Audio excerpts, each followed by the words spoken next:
नमस्कार दोस्तों, क्या आप जानते हैं आपकी शिक्षा, संवाद की क्षमता, व्यापार में सफलता और ज्ञान अर्जित करने की क्षमता, ये सभी डिपेंड करती है आपकी कुंडली के एक विशेष ग्रह के ऊपर, जो कि है बुध देव। जी हाँ दोस्तों, बुध देव आपकी कुंडली के वो ग्रह हैं जो आपके कम्युनिकेशन को कंट्रोल करते हैं, आपकी लाइफ में बिजनेस को बैलेंस करते हैं और आपका एजुकेशन कैसा रहने वाला है, इन सारी चीज़ों को कंट्रोल करने का दायित्व जो दिया गया है वो दिया गया है बुध ग्रह को। तो दोस्तों, आपकी कुंडली में बुध की अवस्था आपको बता सकती है कि आपकी लाइफ में बिजनेस है या नहीं, आपका एजुकेशन कैसा रहने वाला है और क्या आप अपनी समाज क्षमता को इस्तेमाल करके जीवन में नई ऊंचाइयों को हासिल कर सकते हैं। तो दोस्तों, आज इस वीडियो में हम बात करने वाले हैं इसी विशेष ग्रह के ऊपर, जो कि है बुध देव के ऊपर।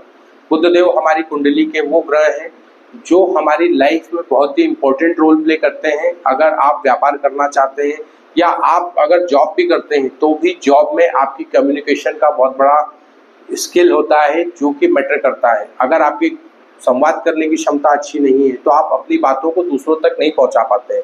तो आज हम इस वीडियो में बात करेंगे कि आपकी कुंडली में बुध ग्रह को देखकर कैसे आप पहचान सकते हैं कि बुध ग्रह आपकी कुंडली में शुभ अवस्था में है, अशुभ अवस्था में है, और अगर इनकी अवस्था खराब है तो कैसे उसे और भी बेहतर किया जा सकता है और कैसे इसके शुभ परिणाम आपको प्राप्त हो सकते हैं।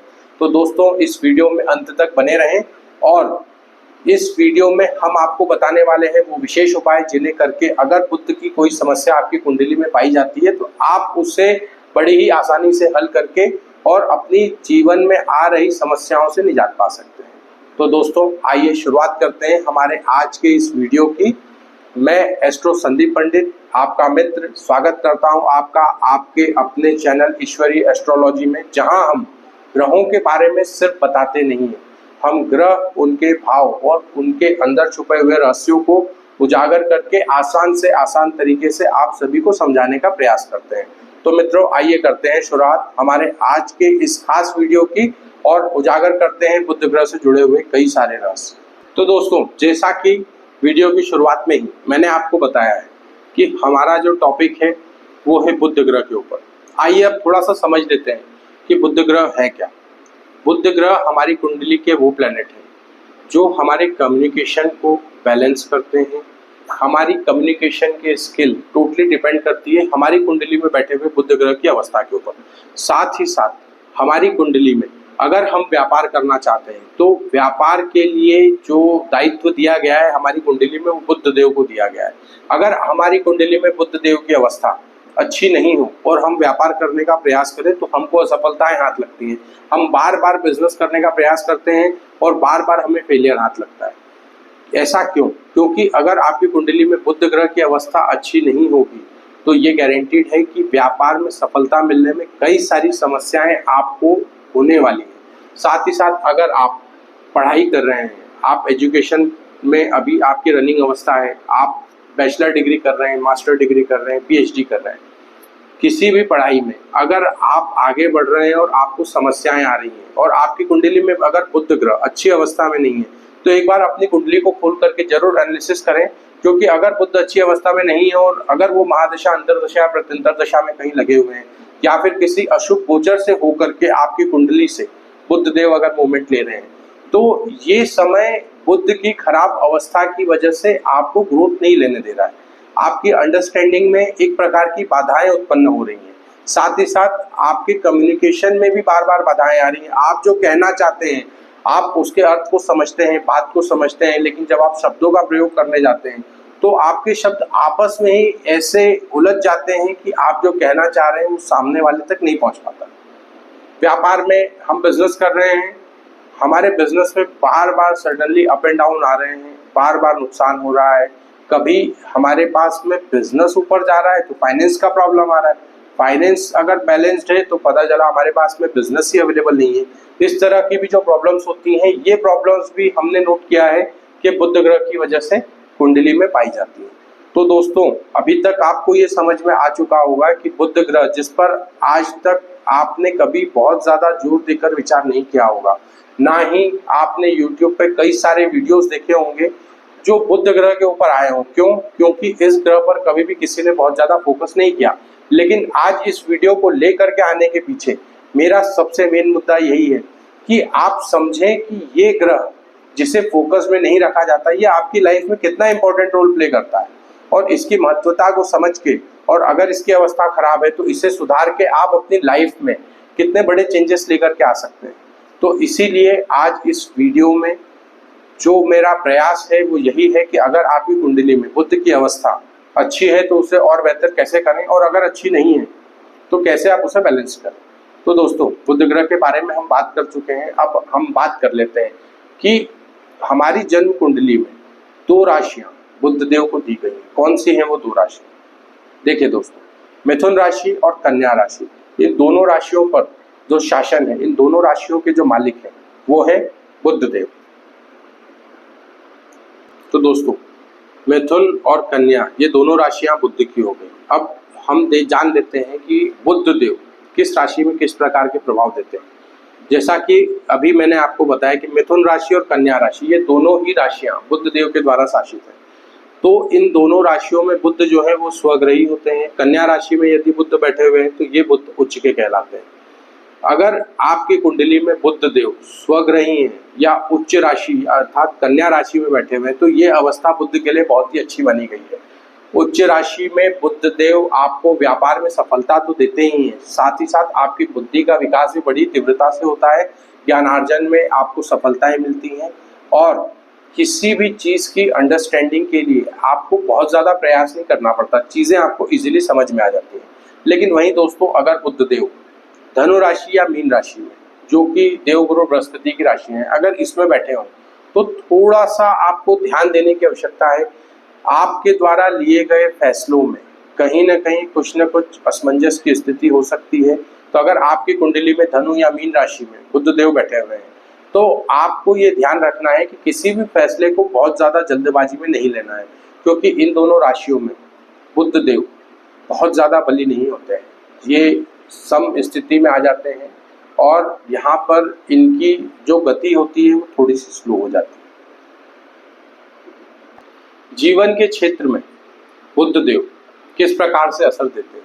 अगर आप एक विद्यार्थी हैं और बुध आपकी कुंडली में मजबूत स्थिति में है तो ये आपको विद्या अर्जित करने में सफलता देते हैं। आपको कोई भी चीज़ है, टॉपिक्स हैं, वो इजीली समझ में आते हैं। वही अगर आप व्यापार करते हैं और बुध की अवस्था अच्छी है तो जैसा कि हम पहले ही बात कर चुके हैं कि बुध जो है वो व्यापार के कारक ग्रह है। बिजनेस के लिए सबसे इम्पोर्टेंट ग्रह होते हैं बुध देव।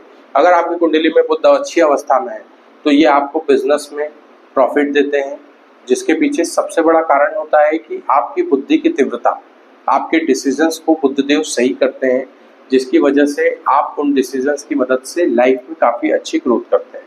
बात कर ली जाए बुद्धि की, बुध देव बुद्धि के भी शासन करते हैं, तो ये आपके व्यक्तित्व को और निखारते हैं, आपके कम्युनिकेशन स्किल्स को काफ़ी बेहतर करते हैं, जिससे आप अपनी लाइफ में एक अट्रैक्टिव पर्सनालिटी तो बनते ही हैं, साथ ही साथ लोग आपकी बातों से बहुत ही जल्दी आकर्षित हो जाते हैं। साथ ही साथ बुध अगर किसी की कुंडली में बहुत ही अच्छा बैठा हो तो ऐसे लोगों का सेंस ऑफ ह्यूमर भी बहुत ज़्यादा अच्छा होता है, और इन लोगों का सेंस ऑफ ह्यूमर अच्छा होने के साथ साथ ये लोग अपनी बातों से लोगों को बहुत ही जल्दी प्रभावित कर लेते हैं। बुध की स्थिति अगर अच्छी हो, है ना, तो ये आपके स्वास्थ्य को भी बेहतर रखता है। दिमाग और तांत्रिक विद्याएं जो होती हैं इसमें भी अगर आपकी कुंडली में बुध अष्टम से लिंक कर रहा है और अगर उसकी अवस्था अच्छी है तो ये आपको तंत्र मंत्र या इस तरह की जो चीज़ें होती हैं उसके लिए भी काफ़ी अच्छा सपोर्ट करता है। देखिए दोस्तों, अब हम बात कर लेते हैं कि ज़रूरी नहीं कि बुध हमारी कुंडली में अकेले बैठे हों। अगर बुध युति में हो तो उनके प्रभाव कैसे होंगे? सारे ग्रहों पे बात करना बहुत लंबा हो जाएगा, इसलिए शॉर्ट में हम 2-3 ग्रहों पे बात कर रहे हैं। देखिए, अगर आपकी कुंडली में सूर्य और बुध एक साथ बैठे हुए हैं तो ये आपकी कुंडली में बुध आदित्य योग का निर्माण तो करते ही हैं, साथ ही साथ ये आपके अंदर बुद्धि और नेतृत्व की क्षमता को भी और बेहतर कर देते हैं। दूसरा, अगर आपकी कुंडली में बुध और शुक्र अगर एक साथ हो तो ये आपके अंदर बुद्धि के साथ कलात्मक चीज़ों का मेल लेकर के आते हैं। मतलब आप क्रिएटिविटी से, आकर्षण से जुड़ी हुई चीज़ों के माध्यम से भी आप अपनी लाइफ में अच्छी ग्रोथ कर सकते हैं। बात कर लेते हैं बुध और शनि। जैसा कि हम सभी जानते हैं कि शनि मतलब नियम, अनुशासन, अच्छे कर्म करना आवश्यक हो जाता है।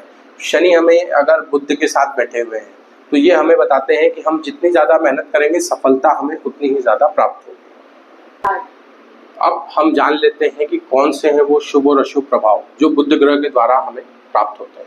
सबसे पहले बात करते हैं शुभ प्रभाव की। अगर आपकी कुंडली में बुध अच्छी अवस्था में बैठे हैं, शुभ प्रभाव में है, तो ये आपको शिक्षा में सफलता देते हैं, तेज बुद्धि देते हैं, निर्णय लेने की क्षमता को और भी बेहतर बना देते हैं, व्यापार और संचार से आपको लाभ प्राप्त करवाते हैं, लंबी सोच देते हैं और आपकी योजनाओं में क्लियरिटी देते हैं, जिससे आपकी योजनाएं सफल होती है। वहीं अगर आपकी कुंडली में बुध अशुभ अवस्था में बैठे हुए हैं तो हमें इसके विपरीत परिणाम देखने को मिलते हैं। जैसे शिक्षा में आपको सफलता की जगह असफलताएं प्राप्त हो रही हैं, आपके डिसीजन जो है वो विलंबित होंगे, समय पे डिसीजन न लेने की वजह से आपको व्यापार में हानि देखने को मिल सकती है। साथ ही साथ आपकी जो सोच है वो थोड़ी सी बाधित हो जाएगी, समय पर डिसीजन न लेना, सोच का बाधित होना, कम्युनिकेशन स्किल में गड़बड़ी होना, शब्दों का आपस में उलझ जाना, ये सारी चीजें एक खराब बुध के संकेत हमें देती है।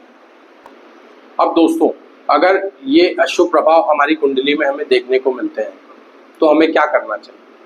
तो दोस्तों, किसी भी ग्रह की अगर अवस्था खराब है तो उसकी रेमेडीज को अपना कर आप अपनी लाइफ में उस ग्रह के प्रभावों को न्यूट्रलाइज और बेहतर बना सकते हैं। करना क्या है? अगर आपकी कुंडली में बुध योग कारक होकर के और अस्त है या उनके ऊपर दृष्टि प्रभाव पड़ रहा है और उनके पास में बल की कमी आ रही है, तो ऐसी अवस्था में आप रत्न को धारण करके, जो कि बुध का रत्न पन्ना होता है, एमराल्ड, इसे धारण करके आप अपने बुद्ध को मजबूत कर सकते हैं और बुद्ध के नेगेटिव इफेक्ट्स को न्यूट्रलाइज कर सकते हैं। लेकिन हम आपको ये सलाह देते हैं कि बिना किसी ज्योतिष से परामर्श लिए आप स्टोन्स को धारण न करें। ठीक है दोस्तों, अब आइए हम बात कर लेते हैं दूसरे उपाय की। दूसरा उपाय, आप ओम बम बुद्धाय नमः इस मंत्र का बीज, जो बुद्ध का बीज मंत्र है, इसका जप करके भी आप अपने बुद्ध को बलि कर सकते हैं। नित्य दिन 108 बार जप करना भी काफी होगा। अगर रोज कर पाना पॉसिबल ना हो तो आप बुधवार के दिन भी इस मंत्र का जाप कर सकते हैं। अब हम बात कर लेते हैं दान की। कौन से हैं वो दान जिन्हें दान करके हम अपने बुद्ध को मतलब अच्छी अवस्था में ला सकते हैं, या बुद्ध के अगर कुप्रभाव हमारे ऊपर आ रहे हैं तो उन प्रभावों को हम कम कर सकते हैं। देखिए दोस्तों, हरे कपड़े, हरा रंग बुद्ध का होता है, हरे कपड़ों का दान करना जरूरतमंद को, ये भी बुद्ध को बेहतर करता है। साथ ही साथ बुद्धि से जुड़ी हुई किताबें आप बच्चों को दान करें बुधवार के दिन, इससे भी ये बुद्ध जो है वो बली होते हैं और आपको व्यापार में भी इसका अच्छा फायदा देखने को मिलता है। इसके साथ साथ आप बुधवार के दिन हरी मूंग की दाल हरे कपड़े में बांधकर गणेश जी को अर्पण करें, उससे भी बुद्ध जो है वो बली होते हैं। और इसके साथ साथ आप बुधवार के दिन हरे भोजन का सेवन करके, जैसे पालक, मेथी या हरी सब्जियों का सेवन करके भी, इससे भी आपके बुद्ध को बल प्राप्त होता है। इन उपायों को करके आप अपने जीवन में आ रही बुद्ध की समस्याओं को कम कर सकते हैं। तो दोस्तों, आज हमने बात करी बुध ग्रह के ऊपर और हमने प्रयास किया कि बुध ग्रह को जितना सिंपल वे में आपको समझा सके, हमने आपको समझाने का प्रयास किया और उपाय भी दिए। अब आप इन उपायों को अपनाएं, अपनी कुंडली में अपने बुध ग्रह का एनालिसिस करें, और अगर आप हमसे अपनी कुंडली का एनालिसिस करवाना चाहते हैं तो आप कमेंट में हमें अपनी डिटेल्स देकर आप हमसे भी एनालिसिस प्राप्त कर सकते हैं। अगर आपको वीडियो अच्छा लगा हो तो हमारे इस वीडियो को लाइक ज़रूर करें, इस वीडियो को मैक्सिमम से मैक्सिमम शेयर करें और हमारे चैनल को सब्सक्राइब करना ना भूलें, ताकि इस तरह के और भी नॉलेजफुल वीडियोस आप तक पहुंच सकें। और हमारी अब आपसे मुलाकात होगी हमारे अगले वीडियो में। तब तक के लिए आप सभी का बहुत बहुत धन्यवाद।